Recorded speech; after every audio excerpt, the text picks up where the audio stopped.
Hey guys, OgreBarberian back for another in-depth look at world's greatest detective, Batman. This character is a very support-heavy character. He has a physical support gear set, meaning that he will gain a lot of strength more than anything. Gets a pretty good chunk of speed at plus 35. Um, his gear set is, just a support gear set. He does pretty good damage overall. Most of his power comes from his skill set. Um, he's not necessarily one that you're going to bring for damage, but he does good damage. So, his Batarang throw, damage to an enemy, and a 100% chance at full upgrade to purge one buff from target. And then the legendary upgrade for that is purge 2 additional buffs. So, purging 3 buffs with his basic attack is pretty solid. So, it's definitely something that's worth upgrading eventually. Unfortunately, he has some way better upgrades on a couple of other skills, so it's not going to be your first upgrade. Probably going to be third or fourth, depending on which you prefer. And then you have his detective work, one of his better skills, and probably the one you're going to want to take to legendary first. And at max, it will apply up to 4 affinity stacks and a 50% chance to plus 40% turn meter to all allies. And I believe this includes himself as well. He has a chance to gain the meter from it. The upgrade for this lowers the cooldown of all moves by 1 for all allies. This means everybody, all their moves, get reduced by 1, him included. So you can use his longer cooldown, synthesize cure, and explosive batarangs, and then use his detective work to reduce that cost. He pairs really well with allies who have either a semi-short cooldown or a very long cooldown, depending on how you want to look at it. He just goes in and he starts buffing your team with affinity ups, which increases their damage, somewhat. So he he's more of a team support because of this skill right here. And this skill right here is the other reason that he's a really good team support. Purges up to 10 debuffs and a heavy heal at max. Will apply plus 100% turn meter if used on a teammate, meaning he can't use it on himself. He can heal himself and remove debuffs from himself, but he does not gain the turn meter from it. However, he can literally somebody will take a turn, and then Batman will take a turn, and then Batman can use his turn to give it to the teammate who just took a turn, or you can speed up the really slow characters, or however you want to do it. This is one of his bread and butter moves. Between this and detective work, this is where he really, really shines in how useful he is. Those are going to be your first 2 upgrades. Detective work is probably the first upgrade. Synthesized cure is probably your second upgrade. And then we have explosive batarangs, light damage, and purge 3 to 4 at max buffs from each enemy. So it is an AoE, purge 3 to 4 buffs. That's pretty handy. And the upgrade for this is an additional 3 purged if enemy is invisible. So you can purge 6 to 7 buffs off of enemies that are invisible. It's really, really powerful if you happen to be facing off against an invisibility heavy team.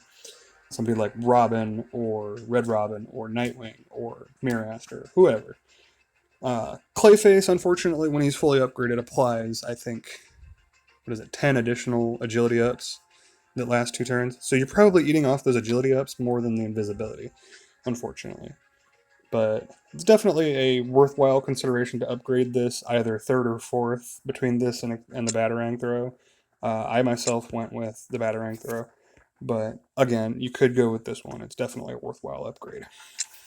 And his final skill is a team leader ability.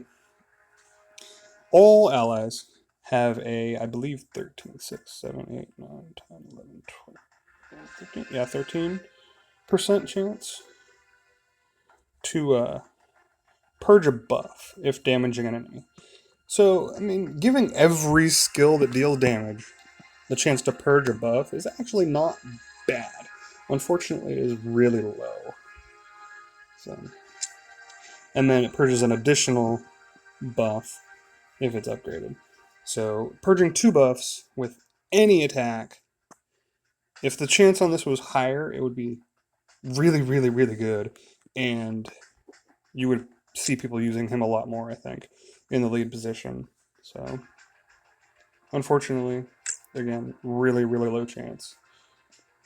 So, let's go over some team comps. Batman is, because of his nature as a support, he has got so many different team comps. I'm going to go over about 6 of them here because that's all I've got slots for. But I'm going to tell you ins and outs of how to change things around if you want. So the first one here, we got Hippolyta lead, Batman, Power Girl, and Cheetah. The idea with this one is that you just use everybody to power up Power Girl as quickly as possible. So Cheetah's going to use her strength ups and meter. Hippolyta's going to use her strength ups and meter. Batman is going to use his affinity up and meter. And then Power Girl is just going to throw out her massive AoE, with all those strength ups and everything. So, I mean, it does a lot of damage. You could easily slot in to the Power Girl slot. You could easily slot in Grundy or Doomsday or just about anybody who has a good build up. If they build up really well and they attack really well, those are the kind of characters that are going to look for that last slot right there. So,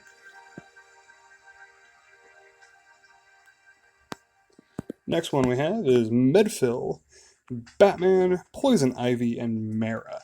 And this one, if you have the upgrades for Medfill and Mara, they both offer fairly good damage immunity. The really cool thing here is that Batman being able to reduce the cooldown of moves allows Mara to spread her damage immunity every turn if he used his detective work that turn. So Mara will use her damage immunity on somebody, and then Ivy can copy it. Medfill can use his damage immunity on somebody. She can copy it. Batman uses his cooldown reduction, and then Mara uses it again. You got damage immunity for days on this team, depending on how you want to use it. And then you also have the strength downs that Medfill offers, which is also on a 1-turn cooldown. So Batman can reduce that to a 0 as well. So you can use it back to back and remove 2 characters from the combat, essentially, because 10 strength downs is a lot. And then you have all this damage immunity floating around. So it's not a quick win team, but it's one that when you start utilizing everything that's available in the team, you're not going to be taking a lot of damage, if any, and your opponents are not going to be able to dish it out to you, and just eventually you'll be able to punch them enough here and there to where they're just dead because you can't lose, essentially, is what you're building. Alright, here's another one for you. We got survival support suit Lex Luthor as the leader here because Batman offers that team-wide buff, so it turns into a team-wide heal, and whenever anybody gets buffed, Star Sapphire can pass Amend with her passive. If it's upgraded, she'll also gain Amend, which will all proc Lex's leadership. It's just... Actually, no, it won't. Sorry. That'd be passive fucking passive. That doesn't work. But she also has the heal for the team. She offers a bunch of strength downs in her AoE and her basic attack. And then Harley... The cool interaction with Harley and Batman is that Harley's taunt starts off on a fairly long cooldown. Batman uses detective work, reduces that cooldown, and then Harley eventually will be able to start staggering her taunts to where she actually gains more evasion ups while the other ones are still active. So it's going to be really hard for anybody to get through Harley, and you have enough healing with Star Sapphire and Lex Luthor to keep her healthy while the others just kind of poke away. So that's the idea with this game. You got a lot of buff reading too, so. Alright, next team we got Captain Cold, Batman, Chemo, and Poison Ivy. And as you saw earlier, Batman and Poison Ivy, they pair really well together because Poison Ivy's taunt is on a 2-turn cooldown. So if Batman uses his detective work after she's used her taunt, it goes to a 1-turn cooldown. The taunt lasts for 2 turns, so it really works out in your favor to be able to do that. Chemo being very slow, he's also a character that you want to get hit because of his amazing passive being able to pass out bleeds. Now, another really cool interaction, Chemo with Batman World's Greatest Detective. If you have the legendary upgrades for Toxic Spill and Fallout, they become one-turn cooldown moves, meaning that if you use that move and then Batman uses his detective work, it is now off of cooldown already. So it allows you to use back-to-back either Toxic Spills or Fallout. And obviously Captain Cold's here for some meter control and some counterattacks while Chemo's taking a beating. Poison Ivy and Batman both have a good enough heal to keep Chemo alive, and then Chemo also has his mends built into his kit to keep him alive. So the idea is just pump the heck out of Chemo, keep him alive, let him spread his bleeds, let those do their thing, and then Captain Cold's counterattacking eventually. Your opponents will wear down and die. Alright, the next team I got for you is Assault Warsuit Lex Luthor, Batman, Wonder Woman Champion of the Amazons, and Steppenwolf. Now, this team all offers team-wide buffs, which means that Lex is going to proc his leadership, giving them meter affinity ups. If upgraded, it'll also grant them some shields. So you're going to have a lot of synergy here with just those team-wide buffs, and Batman reducing the cooldowns on those buffs, and you're going to be able to just purge anything with Lex and Batman. And Steppenwolf's going to make it so that you can hit anybody, and then Wonder Woman is just going to do her thing and just beat people in the face. And the last one I've got here for you is Enchantress, Batman, Bane, and Killer Frost. And the reason that I went with this one is because Enchantress and Bane is already a really nice combo.